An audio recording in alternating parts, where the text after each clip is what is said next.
All right, welcome to our uh, summary of Federalist number 78.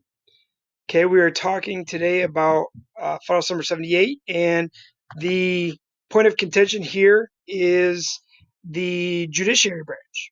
So we have to remember contextually there was no judicial branch under the Articles of Confederation, and they weren't quite sure what the judicial branch should look like. All those decisions, right? The interpretation of the laws were left up to the states.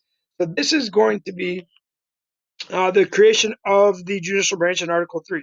The Constitution has been written, right? Article 3 of the Constitution establishes this judicial branch. And now it is up to the states to ratify or reject this new form of government, this new Constitution, right? So Federal 78 is kind of making the arguments for why the Constitution should be ratified, and kind of the whole purpose of the judicial branch in our new Constitution. And so I highlighted some of the key parts here. Let me see if I can zoom in on this real quick. Here we go. I'm going to zoom in a little bit so you can see it maybe a little bit better. Kind of just follow along. I highlighted some of the what I think are the key points, the key phrases, the key concepts from Federal 78, written by Alexander Hamilton. So the utility and of a federal judicature have been clearly pointed out. It is necessary that we need one, right? So what are we going to talk about? We're going to talk about the two key questions here, being relative to the manner of constituting it, how it's going to be constituted in this new form of government, and the extent of the judicial branch. Okay, so there's a few things to consider. The mode of appointing the judges. Right, we know that the judges, according to the Constitution, are appointed by the president and confirmed by the Senate. Okay. Second is the tenure by which the judges are to hold their place. We know that they're going to be given life terms. Okay, life terms to kind of cement or solidify their independence. So if you want judges to be free to do their job, well, she's going to talk about what is their job. Their job is basically they are merely there to interpret the Constitution. Okay, and he calls it the least dangerous branch of government. Okay, so we know that the judges who are appointed to the United States are to hold their offices during good behavior for life. They're gonna have their job for life on terms of good behavior. And this is important. Like, if their job is to merely interpret the Constitution, you don't want them to be influenced by outside pressures. What's the best way to prevent outside pressures from having an impact or influence on the judiciary? Appoint them for life. Give them life terms, right? They don't have to be reelected. They're not elected by the people in the first place, and they hold their position as long as they want, on terms of good behavior, of course. All right. He even says that the nature of the functions will always be the least dangerous to the political rights of the Constitution, and he goes on to explain that has neither the power of the purse or the sword. Right? Really the most dangerous branch, according to the Federalist Papers, talking about Federalist number 10 and Federalist number really 51. Federalist number 51, he says that the legislative branch is the most dangerous. But in Federalist 51, he talks about the Congress is divided into two. Right? So I have to check on Congress so that it's divided into two parts.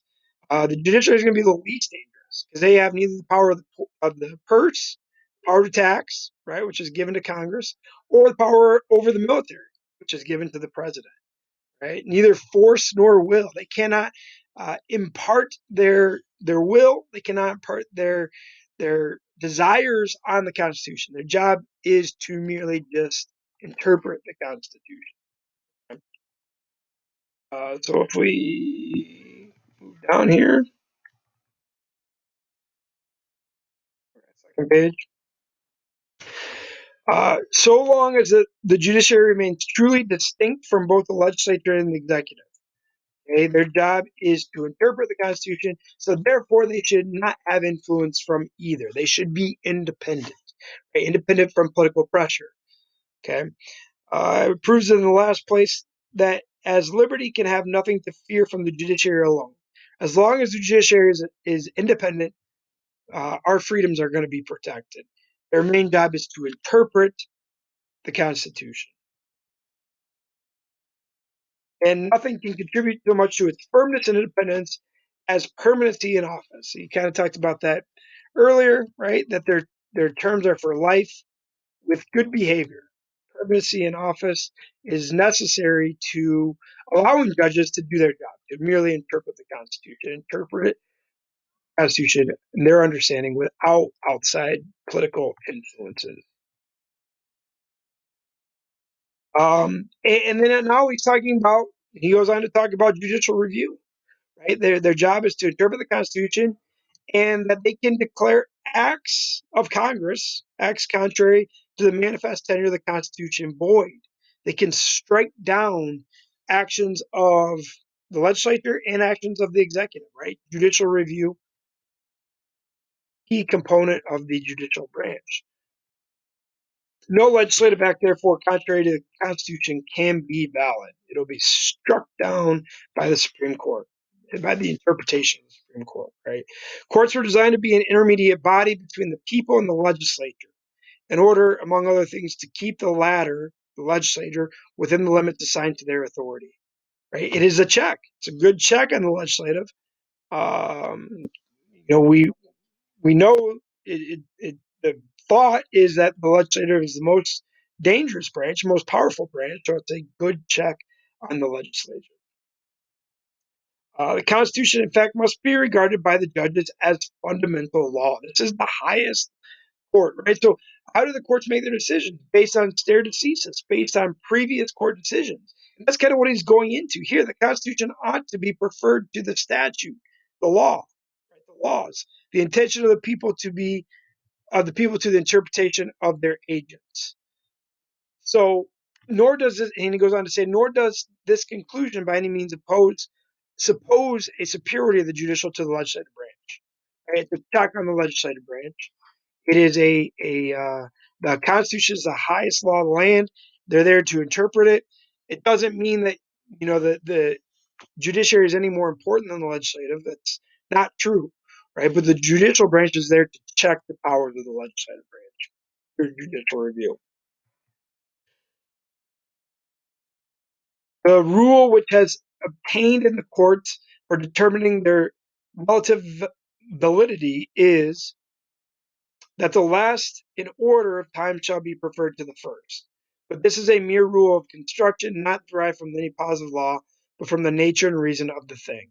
So this is kind of going back to stare decisis, right? That courts rely on precedent. Courts rely on their interpretation, and the precedent that is set by courts is the last decision made. So the courts are either there to uphold or overturn previous court decisions. Very decisive, right? Dependence on the judge is equally requisite to guard the Constitution and the rights of individuals from the effects of those ill humors, which the arts of designing men or the influence of particular conjunctures sometimes disseminate among the people themselves, by which, though they speedily give place to the better information and more deliberate reflection, have a tendency, in the meantime, to occasion dangerous innovations in the government and serious oppressions in the minor party in the community. So, really, what he's saying here, talking about the oppressions of the minor party, Supreme Court is one of the key functions, right, is to interpret the Constitution.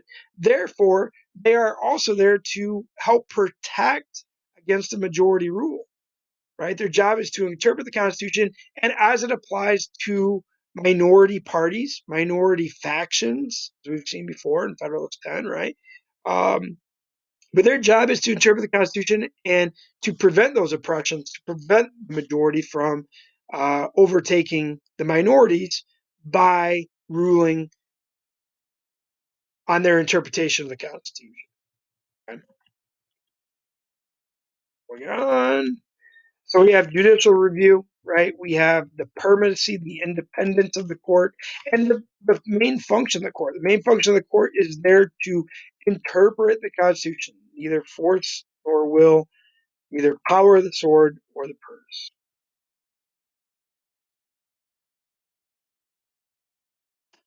Um, and he's going on to support his the mode of appointment and the tenure of office, saying here these considerations apprise us that the government can have no great option between fit character and that a temporary duration in office, which would naturally discourage such characters from quitting a lucrative line of practice to accept a seat on the bench.